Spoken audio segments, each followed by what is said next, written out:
Once upon a time, in the thriving kingdom of Ogadun, surrounded by golden savannas and lakes that danced with the sun, there lived a radiant young woman named Zahara. She was the only daughter of King Eshel and Queen Arame, wise and compassionate rulers who were as loved by the people as they were respected by kings from distant lands. Zahara had everything that could make a girl's life complete: wealth, beauty, education, influence. And yet, her heart remained unsatisfied. Day after day, well dressed suitors from powerful kingdoms arrived at the palace with gifts, poetic songs, and pledges of lifelong loyalty. But Zahara wasn't searching for power or prestige. One moonlight evening, after yet another extravagant banquet in her honor, Zahara sat by the balcony, her eyes trailing the stars. Her loyal maid, Nima, stood behind her brushing her long, coily black hair. Nima, Zahara whispered, do you think I will ever find someone who loves me for who I truly am and not for my title? Nima paused, then answered, perhaps, my princess, if you shed the crown for a while and walk among the people as one of them. The idea struck a chord. That night, Zahara couldn't sleep. For the first time, she envisioned a different path, not one paved in gold, but in flour and dust, through alleys filled with laughter and hardship. I don't want a man who sees a throne, she told her mother the next morning. I want a man who sees me, Mom. Queen Arame studied her daughter's eyes, filled with longing. Then perhaps, to be seen truly, you must first become unseen. Zahara blinked. What do you mean, Mom? And so a daring plan was born, one that even her father, the king, wise and measured, surprisingly supported. Zahara would leave the palace in disguise with a false name and simple clothes to live among the people. Not as a princess, but as a commoner, not to deceive, but to discover.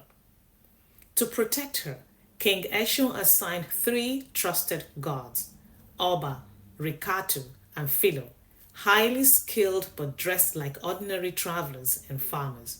They kept their distance, blending in with the marketplace and streets of the chosen town.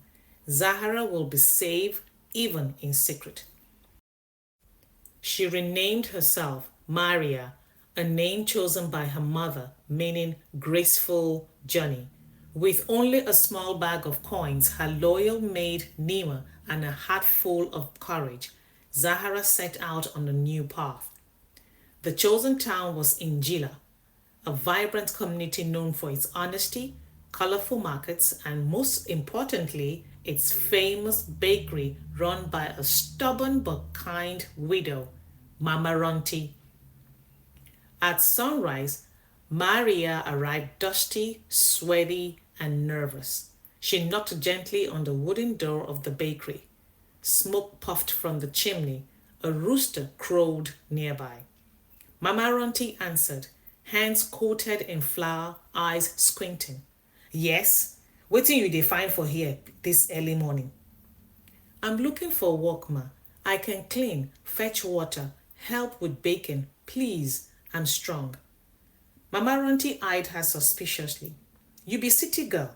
Look your fingers, soft like boiled yam. You won't faint for oven heat? I just need a chance. Mama Ronti grunted. All right, oh. You go wash the pots first. If you no cry, you fit stay. So began Maria's life at the bakery. She scrubbed until her hands ached, fetched firewood until her back bent, and slowly earned Mama Ronti's trust. Unknown to everyone around, 3 figures always loitered nearby: a fruit seller, a beggar, and a farmer's son, all secretly the guards assigned by the king. They watched her work for 3 months, never interfering, only stepping in once to prevent a petty thief from snatching her satchel.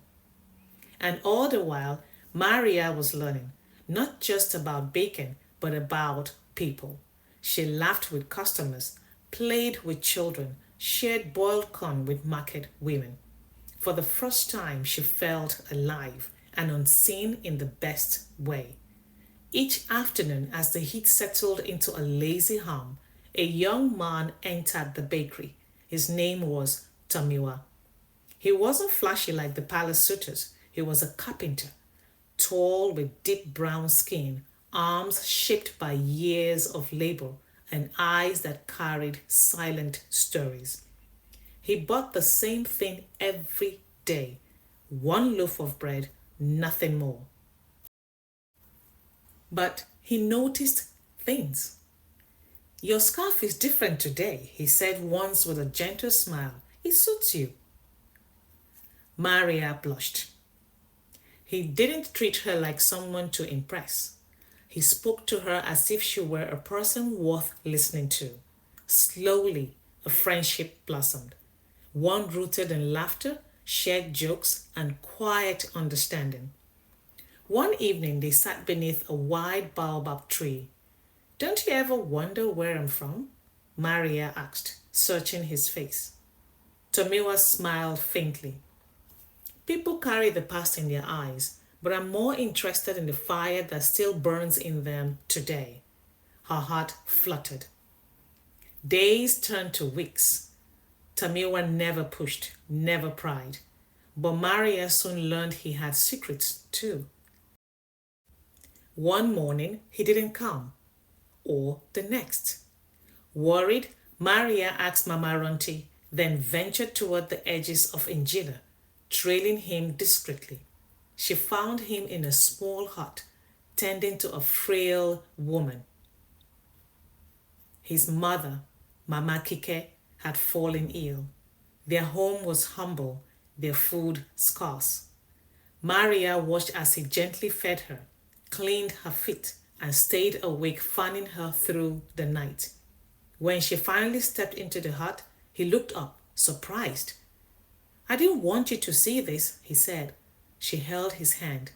This is the most beautiful thing I've ever seen. But time was running out. Back in her garden, her parents missed her. Her three guards had already sent coded messages to the palace. The princess was safe. Still, they knew that soon her cover would be at risk. One afternoon, a pair of travelers from another village entered Injila and recognized her voice. Word traveled quickly. Soon, palace officials came searching. That night, under the same baobab tree, Maria told Tomiwa the truth. My name is not Maria, she said, holding out a medallion hidden beneath her wrapper. I'm Zahara, the princess of Ogaden. I came here to live as the people do, to find someone who will see me, not my crown. Tomiwa sat silent for a long time. So the girl I fell for is a royal? She nodded. He chuckled. Well, at least now I know why you walk like you own the ground. Maria smiled through her tears. You could have chosen any prince, he said. Why me? Because you chose me, she whispered, long before you knew anything else. When the king and queen arrived in Injila days later, they didn't come with scolding or shame. Instead, they embraced their daughter, smiling proudly. Mama Ronchi was given her own royal bakery, fully staffed and supplied as her reward. The guards, Oba, Rikatu, and Philo, were promoted. And Tomiwa?